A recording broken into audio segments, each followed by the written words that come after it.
From Surah Al-Baqarah, it says, "And we have certainly set down to you clear verses, and none reject them except in defiantly disobedient." In fact, Al-Tabari says that the reason for the revelation of this verse was that there was a Jew named Ibn Surya al-Qatwini. He said to the Prophet Muhammad that you have not brought us anything, and no clear sign has been set down to you. It was Ibn Surya al-Qatwini who said this to him. So God responded directly to Ibn Surya al-Qatwini and said to him in verse 99, "And we have certainly set down to you clear verses," meaning that this verse is a reaction to you. Or as Al-Tabari says, it is a reaction or response, or in other words, a reaction to the words of the Jew to the Prophet Muhammad. Here, in truth, I don't want to repeat and reiterate that the Quran was, meaning it started here from the words of a Jewish person on earth in a certain circumstance, in a certain event, in a certain place, at a certain time, a dialogue between him and the Prophet Muhammad. Here, this message ascended to God in the heavens, and he responded to it by saying in verse 99, "And we have certainly set down to you clear signs," meaning that the partnership of the Quran indeed began as a human, earthly act,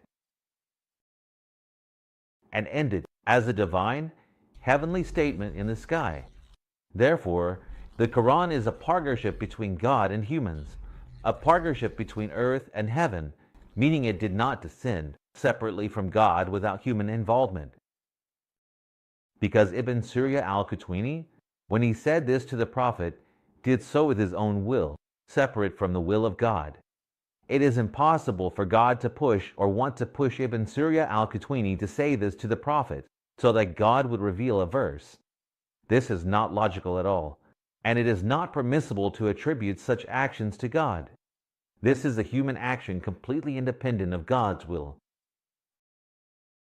God responded to him with words, with the Quran, and with verses by his completely separate will.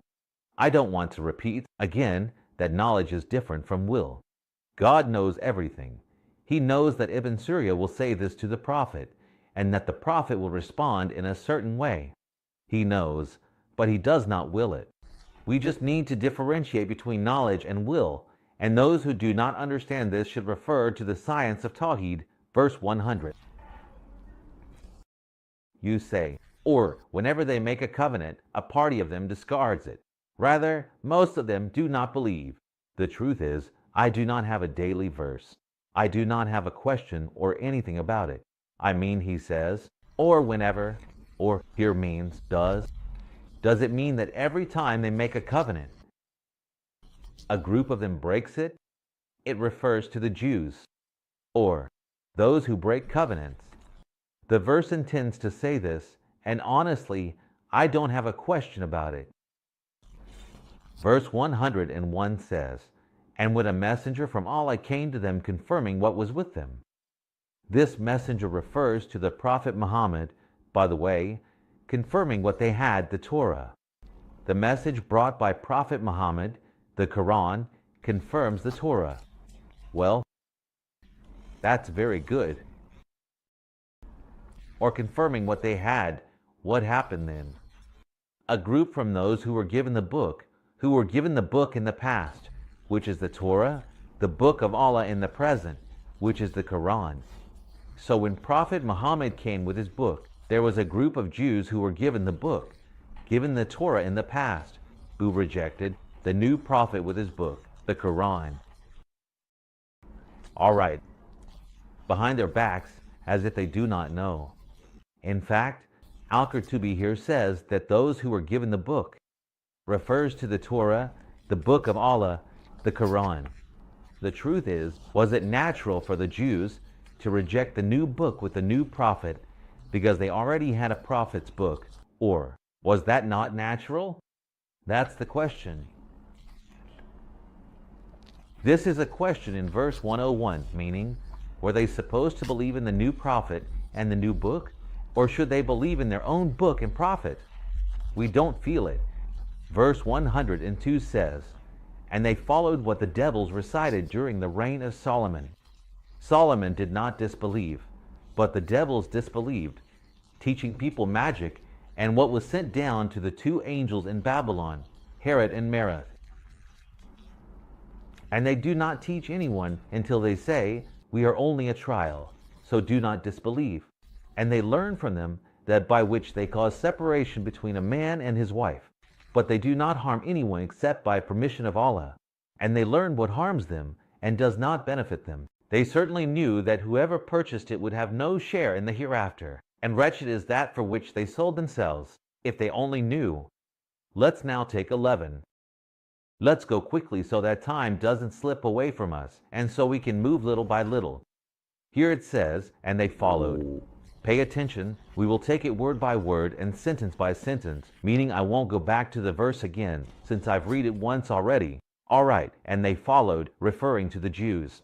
The previous verse says, pay attention, 101 says, "And when a messenger from God came to them, confirming what they had, a group of them discarded the verse." Verse 102 says, "And they followed." So a group of those who were given the book discarded the book of God, meaning they discarded the new book, which is the Quran, and followed what the devils recited. So there is a connection between the two verses. It is a logical connection and a completely coherent context. All right, "and they followed what the devils recited," meaning the Jews followed what the devils recited. Here's a question. When we describe the words of the devils, do we call it the recitation of the devils? They recite, meaning, well, the Quran is also a recitation. I mean, here, I'm not saying that the Quran is like the words of the devils. I'm not talking about the words themselves, about the words of the devils and the Quran. No, I'm talking about the description of both, just to make things clear, so that no one can come and say, "Oh, he's saying the words of God are like the words of the devil." That's not true. I'm talking about the description. What does it say? The Quran says what the devils recited because the Quran is also recited. Are you paying attention? So, does the Quran's words come out and the devil's words come out at the same time? That was the question. Okay. "And they followed what the devils recited during the reign of Solomon." The reign of Solomon, as I saw in the reflections of the jurists, means the era of Solomon or the time of Solomon. That's the meaning of the reign of Solomon. Very well. Here it says, "And Solomon did not disbelieve." Here, the phrase "and Solomon did not disbelieve" has a reason for its revelation. The Jews had told the prophet Muhammad that he described Solomon, the son of David, as a prophet, and he was not a prophet. The Jews said that. They said that the prophet Muhammad described Solomon, the son of David, as a prophet, and he was not a prophet, but rather a sorcerer. Is that clear? So, our Lord immediately sends down a response to this statement, just so we understand the direct, rapid, telegraphic debate between earth and heaven, between God and man, a direct dialogue.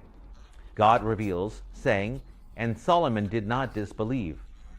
The Jews said about Solomon, describing him as a sorcerer, and sorcery is disbelief. So God says, "And Solomon did not disbelieve." Okay, but the devils disbelieved teaching. Here, there's an implied word between the two, but the devils disbelieved teaching. But the devils disbelieved, there's a word in parentheses like that, because they taught people sorcery. But the devils disbelieved, teaching people sorcery. Okay. And what was sent down to the two angels in Babylon? Of course, the devils disbelieve here. Why? Because they were teaching people sorcery. Pay attention to what's coming next, meaning sorcery here is disbelief. Very well, the Quran describes it, but why did the devils disbelieve? Because they teach people sorcery. This is an implied word, not an addition from the Quran, just to clarify. One becomes cautious about every word they say due to the reactions and comments that come, which honestly, I don't want to describe. So here, it says, but the devils disbelieved, teaching people sorcery. And what was sent down upon the two angels in Babylon, Herod and Marut, which means what was sent down upon the two angels, Herod and Marut, in Babylon. Some say Babylon is in Iraq, others say in Morocco, and some say in India. These are just side opinions, okay? So, there are two opinions on this matter. There are two opinions on this subject because what was sent down upon the two angels in Babylon, Herod and Marut, some say Ma is for negation, and some say it is for affirmation, meaning that which. These are actually two very lengthy opinions, with a lot of detailed explanation. The first opinion says that Ma is for negation. So what is the interpretation then? When we read it as negation, what do we say?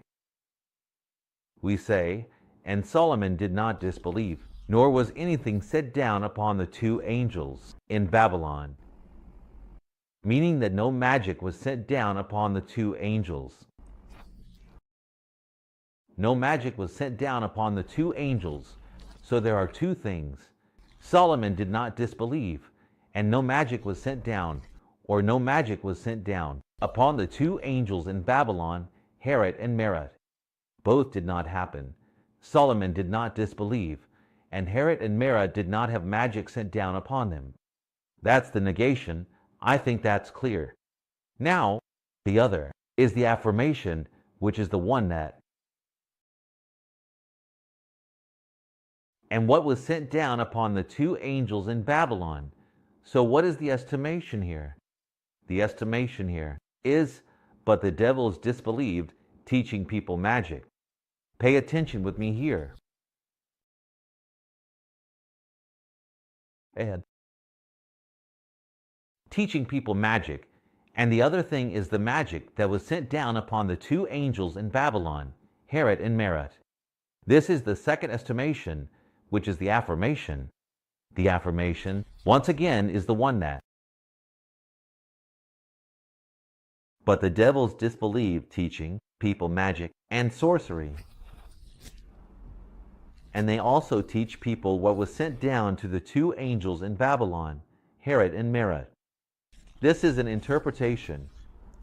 And the truth is that the people of Sunnah said that magic exists and is acknowledged, and they consider anyone who denies it to be a disbeliever by consensus of the people of Sunnah. Is that clear, Abu? The Mutazilites deny the existence of magic altogether, saying that this talk is something we completely reject, and we completely deny the existence of devils. This talk is entirely baseless. Of course, the people of Sunnah declared the Mutazilites disbelievers because of their opinion. This is mentioned in the interpretation of Ibn Kathir on line 75. In the interpretation of verse 102, you can refer to it very well. And they do not teach anyone until they say, we are only a trial, so do not disbelieve. This is the truth. This means that here it is not appropriate for us to deny.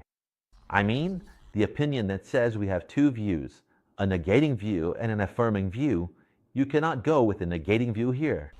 Why? Because here it is dual, which means Herod and Marut will be with us. And they do not teach anyone until they say, we are only a trial. Who is here? My question now is, who is teaching magic here? Is it Herod and Marut? Or the devils? Because it says, and they do not teach, referring to the two, Herod and Marut. So who is teaching magic here? Herod and Marut or the devils? That's a question. And then, it doesn't just say, and they do not teach. It even says, and they learn from them what they use to separate a man from his wife.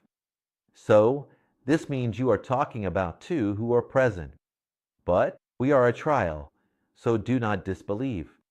Is it logical, reasonable, or acceptable that the two angels, Harut and Marut, come and say to you, good evening, good evening. We really want to teach you magic, but please don't learn magic because it's a trial. I mean, I can't grasp it. I can't understand it. So pay attention and don't learn from us. This is what's there. I mean what I could comprehend from the words of the scholars or even from the text of the Quran itself, because it says here. And they do not teach anyone until they say, we are only a trial, so do not disbelieve. They are coming to tell him, by God, we are here to teach you magic, but honestly, sincerely, don't learn it because we are a trial, frankly, and magic is disbelief. I don't understand the connection. So why are you coming? You're coming to teach me and warn me at the same time, in the same breath, about learning magic. I don't get it. I mean, honestly, anyway, just because we didn't take much time. I mean, this is an issue in the verse that I couldn't reconcile with my own logic or understanding. And they do not teach anyone until they say, we are only a trial, so do not disbelieve. We're coming to test you, so don't listen to us. I can't understand it. They shouldn't come. If you're coming to warn me, like someone coming to tell you, I'm a thief, be cautious of me, I don't understand. Anyway, they learn from them what they use to separate a man from his wife. Honestly, my question is, isn't there anything else that sorcerers can teach other than separating a husband and wife? That's why I'm telling you that civilization, not civilization, I mean reality. It casts its shadow on the text. This is the truth through this verse. They learn from them what they use to separate a man from his wife. Isn't there anything else that sorcerers can teach other than separating a husband and wife? But is that their entire mission? Anyway, they cannot harm anyone except with God's permission. The truth here is, does this mean that harm is possible, but only with God's permission? Does it mean that God is harmful? I also don't understand this part. And they cannot harm anyone except with God's permission. So does that mean God might permit harm? The harm resulting from magic. This is the real issue. I don't want to, of course, the rest of the verse. I don't think I have questions about it. And they cannot harm anyone except with God's permission. And they learned what harms them and does not benefit them. And they certainly knew that whoever purchased it would have no share in the hereafter, and wretched is that for which they sold themselves, if they only knew. It means they sold themselves, like this, for money, for the world, and for all these things. Okay, that was verse 102, and honestly, I see that time has passed and is running out, and I'm sorry that I took longer, about 5 more minutes, because I had to finish verse 102. God willing, we will start verse 103 in the next video. I thank you very much. And I hope you will share this channel with your friends and others through your social media pages so that we can reach our questions and convey our vision to as many people as possible.